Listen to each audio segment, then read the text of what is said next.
नमस्कार, आप देख रहे हैं न्यूज़ 24 हिमाचल। मैं हूं सुधीर शर्मा। हिमाचल प्रदेश की अगर हम बात करें, लगातार विधानसभा सत्र जारी है और खूब गरमाया हुआ है। लेकिन इसी बीच अगर हम बात करें, लगातार सेब बागवानी के मुद्दों को लेकर हम आपके बीच लाइव होते रहते हैं, जुड़ते रहते हैं, सारी खबरों को प्रमुखता से दिखाते हैं। एक बड़ी खबर आज निकल कर सामने आई है। लंबे लड़ाई अगर हम बात करें सेब बागवानों की, या जो सेब संगठन से जुड़े हुए लोग हैं, यूनिवर्सल कार्टन की लगातार मांग हो रही थी। आज अगर हम बात करें, विधानसभा में जरूर हामी भरी है बागवानी मंत्री ने।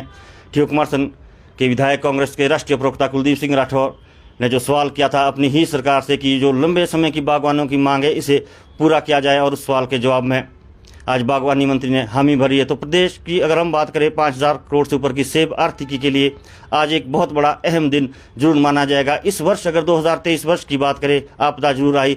सेब फसल की हम बात करें तो मौसम की बेरुखी के कारण फसल कम बागवानों की हुई, रेट भी नहीं मिल पाए क्योंकि उत्पादन कम हुआ। लेकिन जो ऐतिहासिक फैसले इस 2023 वर्ष में हुए हैं वो बहुत बड़ा कदम आने वाले समय में सेब बागवानी के लिए रहने वाला है। ऐसे में इस कदम के पीछे अगर हम बात करें, एक बड़ा नाम कुलदीप सिंह राठौर। लगातार हम बात करें पहले दिन से, सड़क से हम बात करें, ज़मीन से हम बात करें, विधानसभा तक लगातार इन्होंने सेब बागवानों के मुद्दे उठाए हैं और लगातार न्यूज़ 24 हिमाचल ने आपको दिखाए हैं। तो आज भी हम बात करेंगे। कुलदीप सिंह राठौर हमारे साथ है इसी मुद्दे को लेकर। सर नमस्कार, सबसे पहले आपका स्वागत न्यूज़ 24 पर। जी नमस्कार, बहुत बहुत धन्यवाद। सर, बड़ी जीत अगर हम बात करें आपकी, ज़मीन से लेकर विधानसभा तक लगातार आप गरजते रहे, सरकार अपनी थी, सवाल आप उठाते रहे, चाहे बागवानी मंत्री की बात करें, सीएम की बात करें, और एक जीत आज जरूर मिली है यूनिवर्सल कार्टन की। जिस तरह से आपके सवाल पर बागवानी मंत्री ने जो जवाब दिया है, क्या कहेंगे आप? देखिए, मैं ये मानता हूँ कि ये किसानों और बागवानों की बहुत बड़ी जीत है, क्योंकि काफ़ी अरसे से ये मांग उठ रही थी कि यूनिवर्सल कार्टन जो है होना चाहिए।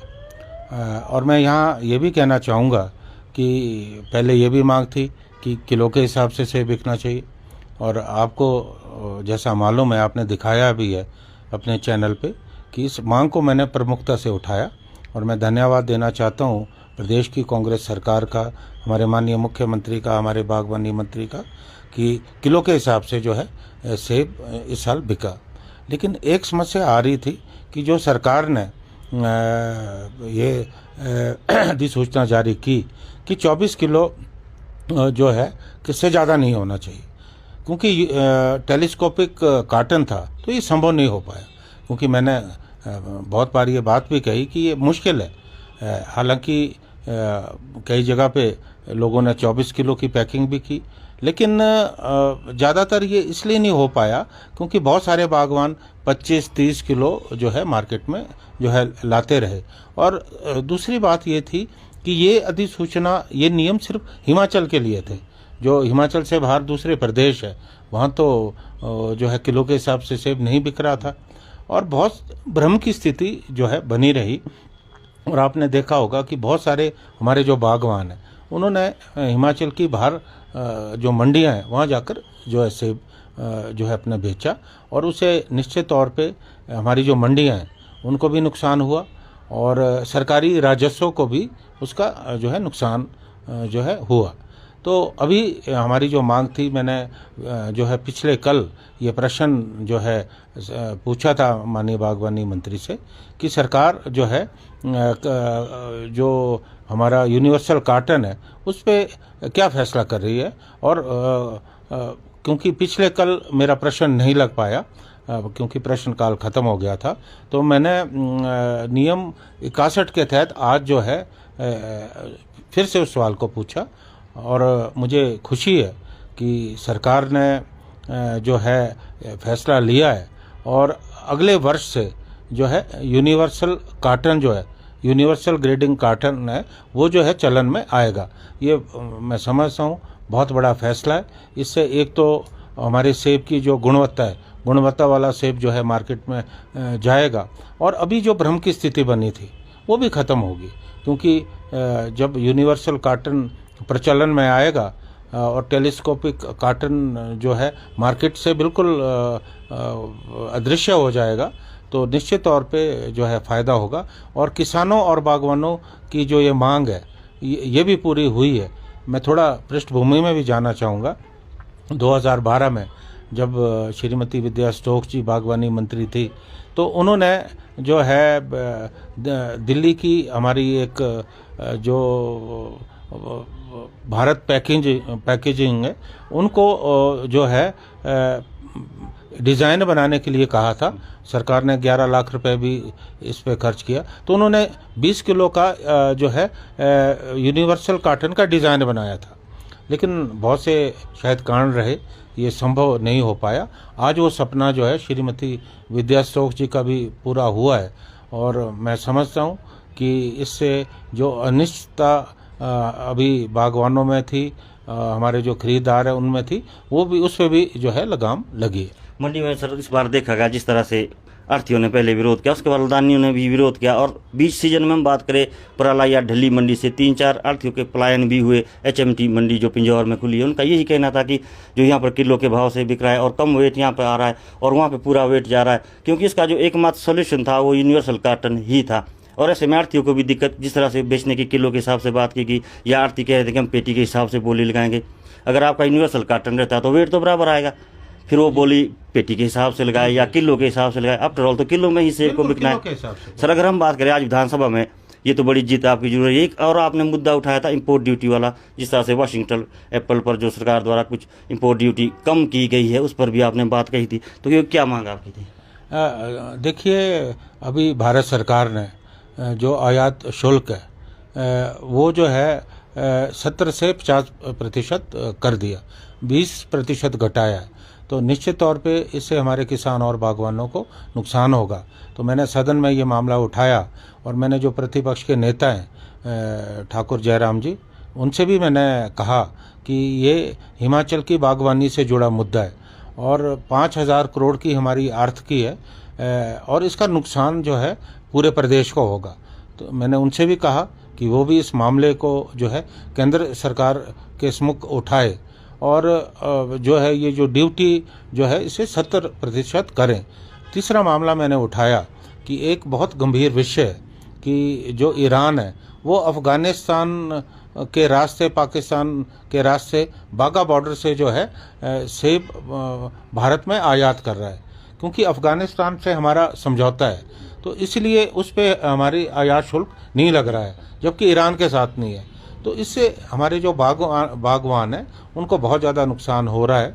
और मेरी ये भी जानकारी है कि जो जम्मू कश्मीर के भी बागवान संगठन है, उन्होंने भी इसका जो है पुरजोर विरोध किया है। तो हमारी सरकार से मांग है कि इसे तुरंत बंद किया जाए। और लोग तो ये भी कहते हैं, कुछ किसान संगठनों का ये भी कहना है कि जो बाघा बॉर्डर से सेब आ रहा है उसमें कुछ और भी अवैध कारोबार हो सकता है, ऐसी आशंका जताई जा रही है। तो भारत सरकार को इस पे निर्णय लेना चाहिए और इसे तत्काल प्रभाव से बंद करना चाहिए, ताकि अवैध रूप से जो ईरान से सेब आ रहा है वो हमें उस सेब से के यहाँ आने से हमारे बागवानों को नुकसान ना हो। सर अगर हम बात करें ईरान के एप्पल की, तो लगातार वो उसका प्रभाव भारत पर रहता है। रनिंग एप्पल जब बागवानों का चलता है, या ऑफ सीजन की हम बात करें, ये क्योंकि ड्यूटी ना हो पाने के कारण जिस तरह से पिछले लगभग हम इस वर्ष के सीजन की बात करें तो जो जम्मू कश्मीर के किसान संगठन है, बागवान है, लगातार ये आवाज़ उठा रहे हैं केंद्र सरकार से कि सेब को बंद किया जाए, क्योंकि उनका जो कहना है कि जो ईरान का सेब आता है वो अफगानिस्तान के नाम से बाया पाकिस्तान इंडिया में भेजा जाता है और उसमें कोई ड्यूटी नहीं लगती है। तो ऐसे में वो सेब सस्ता आता है और दिल्ली आज़ादपुर मंडी में उसे बेचा जाता है। तो क्या आने वाले समय में इसको बंद करने के लिए, या बागवानों का ये भी कहना है सर कि ईरान का एप्पल आए उन्हें कोई दिक्कत नहीं है, वो बाया समुद्र के रास्ते से आए, बॉम्बे आए, इंपोर्ट ड्यूटी दे के सरकार को आए, तब उन्हें कोई दिक्कत नहीं, लेकिन वो जो अवैध रूप से आ रहा है उसमें ड्यूटी है। तो क्या केंद्र सरकार से मांग करेगी आने वाले समय में जिस तरह से, और उनका ये भी आह्वान है किसानों बागवानों का जो जम्मू कश्मीर के, कि हिमाचल के किसान बागवान भी हमारा सहयोग करें ताकि केंद्र सरकार पर दबाव बनाया जा सके। देखिए, ये बात बिल्कुल सही है, और हम सबको मालूम है कि जो अफ़गानिस्तान है वहाँ ड्राई फ्रूट होते हैं, वहाँ सेब नहीं होता, लेकिन अफ़गानिस्तान के नाम पे वो अवैध रूप से सेब यहाँ जो है आ रहा है। और ये बात बिल्कुल सही है कि अगर ईरान का सेब आना है, जो आयात शुल्क है वो दें, उसके बाद यहाँ आए, तो मार्केट पे जो है उसका नकारात्मक प्रभाव नहीं होगा। लेकिन बगैर आयात शुल्क के वो सेब यहाँ आता है, सस्ता बिकता है, तो उससे हमारे जो किसान और बागवान हैं, वो चाहे जम्मू कश्मीर के हों, हिमाचल के हों, सबको नुकसान हो रहा है। तो मैंने ये मामला विधानसभा में उठाया है और मुझे लगता है कि निश्चित तौर पे सरकार जो है, जो केंद्र सरकार है, उनसे भी बात करेगी और इसे आने वाले वक्त में जो है रोकने का पूरा प्रयास किया जाएगा। लगातार हम बात करें सर, पहला क्वेश्चन आपका जो विधानसभा में था कि राष्ट्रीय आपदा घोषित की जाए, लेकिन भाजपा कहीं ना कहीं या केंद्र की हम बात करें, इसे अभी तक घोषित नहीं कर पाई है। हालांकि जो नेता प्रतिपक्ष है ठाकुर जयराम, उनका कहना है कि भरपूर सहयोग केंद्र से मिल रहा है, लेकिन अभी तक राष्ट्रीय आपदा घोषित नहीं हो पाई। इसके पीछे क्या कारण आप मानते हैं? देखिए, ये बहुत बड़ी आपदा है और मुझे लगता है कि हमें दलगत राजनीति से ऊपर उठकर इस पे सोचना होगा। और हिमाचल प्रदेश कम से कम एक दशक पीछे चला गया और विधानसभा में भी मैंने ये मुद्दा उठाया और इससे पूर्व मैंने जो है माननीय मुख्यमंत्री से भी बात की। मैंने उन्हें सुझाव दिया कि आप विधानसभा का सत्र बुलाएं और इस प्रस्ताव को लेकर आएं। मैंने प्रतिपक्ष के नेता ठाकुर जयराम जी से भी बात की कि आप भी समर्थन करें और एक प्रस्ताव हम विधानसभा में पारित करके प्रधानमंत्री के सम्मुख ले जाएं। उसमें हमारे जो हिमाचल के चुने हुए सांसद हैं वो भी शामिल रहें। और उसके बाद अभी विधानसभा का जो सत्र हुआ उसमें भी हमने ये मामला प्रमुखता से उठाया और मैंने तो ये सुझाव अपने भारतीय जनता पार्टी के जो प्रतिपक्ष के लोग हैं उनको भी दिया कि इस वक्त राजनीति का समय नहीं है और हिमाचल भारत गणराज्य का एक हिस्सा है। अगर हिमाचल में इतनी बड़ी आपदा आई है तो निश्चित तौर पे जो है हमारी जो केंद्र सरकार है उन्हें जो है हिमाचल की मदद करनी होगी। अगर इसे राष्ट्रीय आपदा घोषित किया जाता है तो हिमाचल को जो है मदद होगी, लेकिन मुझे नहीं मालूम कि जो हमारे भारतीय जनता पार्टी के साथी हैं, लोग हैं, उनको इस बात से क्या परेशानी है। अब हो सकता है उनकी आने वाले जो लोकसभा चुनाव है उस पर दृष्टि हो, लेकिन मुझे लगता है कि इस वक्त हिमाचल के पुनर्निर्माण की बात है। हमें सब को मिलकर प्रयास करना चाहिए। जितनी भी मदद अभी हुई है केंद्र सरकार से, मुझे लगता है वो नाकाफ़ी है, क्योंकि जिस ढंग से अभी हमारे क्षेत्र में रोड अदृश्य हो गए हैं, पुल टूट गए हैं, हमारी पेयजल व्यवस्था तहस नहस होकर रह गई है। ये तो हमारा पूरा प्रयास रहा, सरकार का प्रयास रहा, मेरा भी अपने क्षेत्र में प्रयास रहा कि हमने रोड को बंद नहीं होने दिया और जो हमारे बागवान हैं उनका जो सेब है वो मार्केट तक पहुंचा है। लेकिन अब अगला हमारा जो कदम होगा, हमें फिर से उस स्थिति को रिस्टोर करने के लिए पैसे की ज़रूरत है और पैसा जब तक केंद्र सरकार हमें नहीं देगी तब तक इस पूरे काम को करना मुझे लगता है मुश्किल है। तो अगर राष्ट्रीय आपदा घोषित होती तो हमें जो है और ज़्यादा मदद मिलती और अभी जो केंद्र से मदद मिलती है वो नाकाफ़ी है। सर, अगर हम बात करें 2022 की, आपको भी याद होगा उस समय आप हिमाचल प्रदेश कांग्रेस के अध्यक्ष थे और लगभग अप्रैल की ये बात है, 24 या 25 अप्रैल को भारी बर्फबारी हमारे मतियाना, नारकंडा, बागी ऊंचाई वाले क्षेत्र में हुई थी और किसानों बागवानों का भारी लॉस हुआ था। सेब के पेड़ गिरे थे, नेट्स टूटे थे, डंडे टूटे थे और आप दूसरे दिन आप भी मौके पर थे। लगातार कवरेज हमने भी आपके साथ की थी और बहुत बड़ा नुकसान हुआ था। उसके बाद हालांकि ठाकुर जयराम ने खुद संज्ञान लिया था और जिलाधीश आदित्य नेगी आज भी है, मौके पर पहुंचे थे। 250 करोड़ की आकलन रिपोर्ट तैयार की गई थी, हालांकि उसे कम बताया गया था। उस समय जो हमारे विधायक थे राकेश सिंह जी, उनका कहना था 1000 करोड़ से ऊपर का नुकसान है और प्रदेश सरकार द्वारा, भाजपा द्वारा उस समय कहा गया था केंद्र को ये रिपोर्ट भेजी गई है और 250 करोड़ का जो नुकसान है बागवानों को जरूर दिया जाएगा। आज 3 सालें बीत चुकी है, नुकसान भरपाई के नाम पर एक पैसा भी नहीं मिल पाया और आज भी राष्ट्रीय आपदा के नाम पर वही स्थिति है। तो क्या कहीं आपको नहीं लगता कहीं ना कहीं सौतेला व्यवहार बागवानों के साथ हुआ, हिमाचल के साथ जरूर केंद्र सरकार कर रही है? देखिए, ये बात आपकी सही है। हिमाचल में जब भी भारतीय जनता पार्टी की सरकारें रही हैं तो बागवानों के साथ हमेशा अन्याय हुआ है और आपने मुझे याद दिलाया कि बहुत बड़ा नुकसान हुआ था जब असमय हिमपात हुआ, लोगों के पूरे बगीचे नष्ट हुए। उस वक्त मैं प्रदेश कांग्रेस कमेटी का अध्यक्ष था, मैंने पूरे क्षेत्र का दौरा किया और आपकी टीम भी जो है मेरे साथ मौजूद थी और उस वक्त हमने आकर यहाँ रिपोर्ट मुख्यमंत्री जी को दी। मैं स्वयं उनसे जाके मिला और हमारे जो शिमला ज़िला के और विधायक हैं वो भी मिले, तो उन्होंने डीसी को आकलन के लिए भेजा था। उस वक्त हमें इस बात का आश्वासन दिया गया था कि हम जो है जो भी नुकसान हुआ है उसकी भरपाई करेंगे, लेकिन आज 3 वर्ष से ज़्यादा का समय हो गया है, उस पे जो है केंद्र सरकार ने कोई संज्ञान नहीं लिया। हिमाचल में तो सत्ता बदली है, लेकिन दिल्ली में तो अभी भी भारतीय जनता पार्टी की सरकार है। तो मुझे कहीं ना कहीं ये लगता है कि जो केंद्र में बैठी भारतीय जनता पार्टी की सरकार है वो हिमाचल के बागवानों की हितैषी नहीं। तो इस साल की अगर हम बात करें सर, उत्पादन बेहद कम किसानों बागवानों का हुआ। सेब की हम बात करें तो कम इनकम किसानों बागवानों की इस बार हुई है। और अगर हम केसीसी की बात करें तो कहीं ना कहीं जमा करने में लोगों को दिक्कतें आ रही। कहीं ना कहीं सरकार की ओर जरूर निगाह है बागवानों की है कि इस बार केसीसी माफ़ की जाए। तो क्या मांग आप उठाएंगे केंद्र सरकार से, क्योंकि राज्य सरकार के बस में तो ये नहीं है? देखिए, इस बार उत्पादन कम हुआ, इस बार बहुत ज़्यादा परेशानियां बागवानों को रही है। और अगर मैं ये कहूं कि पिछले कुछ वर्षों से जो हमारे बागवान हैं उनको उतना मुनाफा नहीं हो पा रहा है, क्योंकि बागवानी जो है बहुत ज़्यादा मुनाफे का सौदा नहीं रह गया। लगातार लागत बढ़ रही है। अब हमारी जो दवाइयाँ हैं, पेस्टिसाइड, फंगासाइड, वो लगातार महंगे हो रहे हैं। भारतीय जनता पार्टी के शासन में तो सब्सिडी भी बंद हो गई थी। ये मुद्दा भी मैंने पिछली बार विधानसभा में उठाया था। बर्फबारी के दौरान उसी बार सब्सिडी उसके बाद शुरू की थी। लेकिन ये सब्सिडी जो है, जब मैंने प्रमुखता से मांग उठाई, अभी वो सब्सिडी बहाल हुई है। और इस बार हमारी सरकार ने उच्च गुणवत्ता की दवाइयाँ जो है किसान और बागवानों को दी है।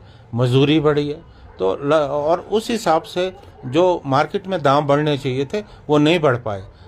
तो मुझे लगता है कि इस विषय में बड़ी गंभीरता से सोचने की ज़रूरत है। और बाकी कुछ जो प्राइवेट प्लेयर हैं, अडानी, वो भी आकर मार्केट को ख़राब करते हैं। इस बार तो मैंने पूरी चेतावनी दी। मैंने विधानसभा में पिछले सत्र में अडानी का जो मैनेजमेंट है हिमाचल में, जिस ढंग से वो सेब खरीदते हैं और उसके बाद मार्केट धराशायी होती है, मैंने प्रश्न पूछा था। इस बार भी मैंने जो है स्पष्ट रूप से अडानी को चेताया था। उसके बाद 10 या 15 रुपये उन्होंने दाम बढ़ाए, उससे थोड़ी मार्केट हमारी स्टेबल रही।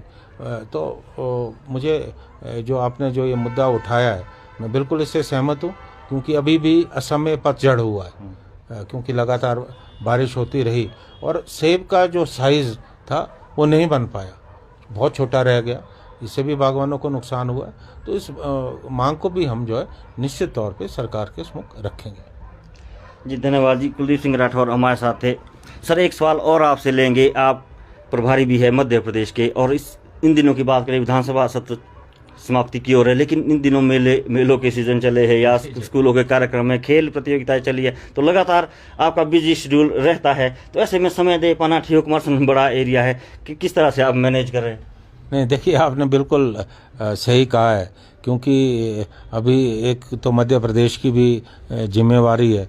मुझे जो है काफ़ी वहाँ समय देना पड़ा, और क्योंकि राष्ट्रीय प्रवक्ता होने के नाते दिल्ली में भी मेरी जिम्मेवारी रहती है। अब सबसे बड़ी जिम्मेवारी तो मुझे अपने क्षेत्र की है, जिन लोगों ने मुझे चुन के भेजा है। तो हालांकि मेरा पूरा प्रयास रहता है कि जो भी मेरे क्षेत्र के काम हों उनकी अनदेखी ना हो, और अभी तक हुआ भी नहीं है। हमारे जो काम है वो भी हो रहे हैं। लेकिन जैसा आपने कहा कि लगातार हमारे क्षेत्र में कार्यक्रम होते रहते हैं, कभी हमारे मेले, कभी स्कूलों के कार्यक्रम, तो कई बार मुझे परेशानी होती है कि मैं समय नहीं दे पाता हूं, क्योंकि मुझे जो है राष्ट्रीय पदाधिकारी होने के नाते उस दायित्व को भी मुझे पूरा करना है। फिर भी मेरी ये कोशिश रहती है कि मैं ज़्यादा से ज़्यादा कार्यक्रम में शामिल हूं, और मेरा ये प्रयास है कि जिस क्षेत्र में मैं इस साल नहीं जा पाया तो अगले वर्ष मैं उस क्षेत्र में जाऊं, क्योंकि लोग भी इस बात की अपेक्षा करते हैं कि जो हमारे विधायक हैं वो हमारे बीच में रहें। तो मैं लोगों की अपेक्षाओं का, आकांक्षाओं का जो है सम्मान करता हूं, लेकिन कई बार मजबूरी हो जाती है। उसके लिए मैं जो है जनता से माफ़ी भी मांगना चाहूँगा। जी धन्यवाद सर, हमारे साथ समय देने के लिए। अगर हम बात करें जो मुद्दा था सेब बागवानी की बात करें, लगातार कुलदीप सिंह राठौर जुड़े हुए हैं। और अगर हम बात करें तो बागवानों की जो आवाज़ बनकर उभरे है, विधानसभा की हम बात करें या जमीनी स्तर की बात करें, तो कहीं ना कहीं इस वर्ष के किलो के हिसाब से सेब बेचने के मुद्दे की बात करें, या जो बहुत बड़ा ऐतिहासिक जो ये टेलीस्कोपिक वाला मुद्दा था आज कहीं ना कहीं सुलझता हुआ नजर आया है। विधानसभा में मंत्री जगत सिंह नेगी ने जो बयान दिया है इनके सवाल के बाद, तो कहीं ना कहीं सेब बागवानों में जरूर खुशी की लहर है और ये ऐतिहासिक फैसला सेब बागवानी के लिए जरूर बनेगा। और कहीं ना कहीं जो एक बड़ी बात यहाँ पर निकल कर आई है, जिस तरह से पिछले 15-20 दिनों की हम बात करें, जम्मू कश्मीर के किसान बागवान है, लगातार वो भी हिमाचल के किसानों बागवानों से उम्मीद लगा रहे हैं कि जो ईरान का एप्पल अवैध रूप से वहाँ से आता है उसको रोका जाए, क्योंकि रनिंग सीजन में ही आता है, तो कहीं ना कहीं इफेक्ट करता है जम्मू कश्मीर के सेब को या हिमाचल के सेब को या उत्तराखंड के सेब को। तो मिलजुल कर इसके खिलाफ भी जरूर आवाज़ उठानी होगी। अगर हम बात करें कुलदीप सिंह राठौर की, जमीन स्तर से जुड़े हुए नेता है और राष्ट्रीय स्तर तक तो इनकी पहचान है, तो कहीं ना कहीं सेब बागवानी में अगर हम बात करें तो कहीं ना कहीं बड़ा नाम उभर कर आया है। और सेब बागवानों की जो है उम्मीद भी इनसे बंधी थी, तो कहीं ना कहीं खरे उतरते जरूर हमें दिखे हैं। तो आप देख रहे थे न्यूज़ 24 हिमाचल। फिर से मिलेंगे किसी और खबर के साथ। भूषण ज्वेलर्स, अनमोल रिश्तों के लिए।